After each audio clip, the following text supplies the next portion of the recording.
Okay, Coach, thanks for joining us post-game. Of course, you don't like to lose, but do you have any positive takeaways from how the team competed or things along those lines?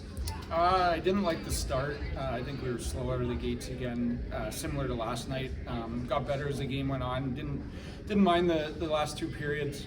Had more than enough chances to win that game and tied 6-5. Guys didn't quit, but it's small margins that they're wins and losses right now. That second goal, we turn a puck over needlessly through the middle of the ice, and they come back and score, and just a little bit of an overtrack there on the third one. But again, it's difficult loss. Those are games we have to close out down the stretch. We've been good with leads going into the third all year, and tonight hopefully just a blip on the radar, but just goes to show the kind of margins between winning and losing.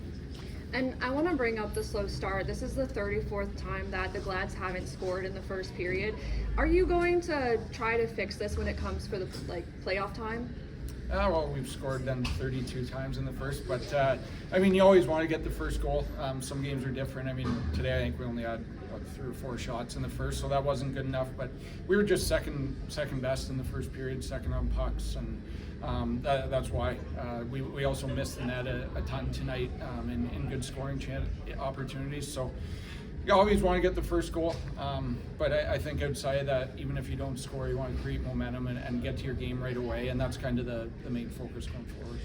Coach, a couple of different questions. This first question is, talk about rest and for the players. Obviously, you guys have clinched the playoff spot, but you guys are also fighting for seeding too. Talk about the importance of trying to clinch the highest seed, but also talk about rest for the players as well, and also fighting against complacency. Not giving too much rest to the players, but being sharp enough to get ready for the playoffs. Yeah, it's a fine line. It's been a long year. Some guys have played a ton of minutes, ton of games, and everybody's beat up this time of year, so you're trying to balance the rest and not get rusty as well. So I think we've done a pretty good job of that. But yeah, we're still fighting for seeding, like you said, want to get home ice, and obviously tonight results didn't go our way, but have to turn the page and be ready to go tomorrow. Guys will be motivated. I think this weekend too, we've been battling the flu bug through the room, so we've had a couple guys in and out of the lineups, but that's not an excuse. It gives guys an opportunity to play more a bigger role and seize the opportunity, and don't think we've done that real well the last 2 nights, but tomorrow's a new day and hopefully that will change.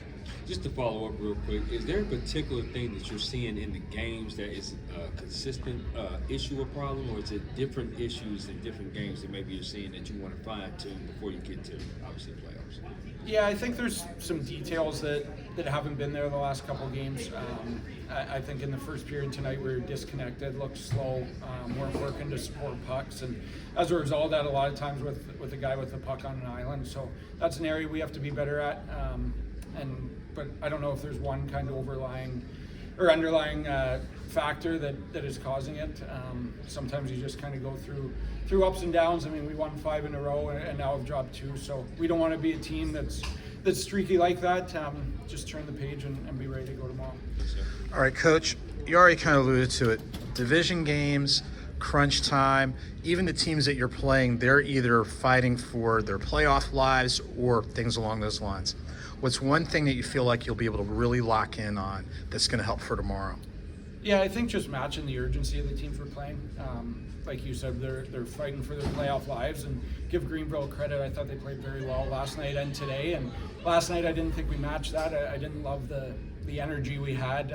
It got better tonight, but again, you can't afford to spot team leads and expect to consistently come back in those games. So want to start better tomorrow. Have a rested Savannah team here waiting for us. So key will be to get to our game early tomorrow and limit their speed. They're similar to Greenville. They like to transition and go and fly. And at times we handled that well, at times not so well. So that's an area of focus we'll look for tomorrow. And I wanted to ask you about Adam Isley. This is his 4th game, his 2nd goal of the season so far. How has it been him playing in the lineup? Like, what has he added to this team so far? Well, he's a shooter.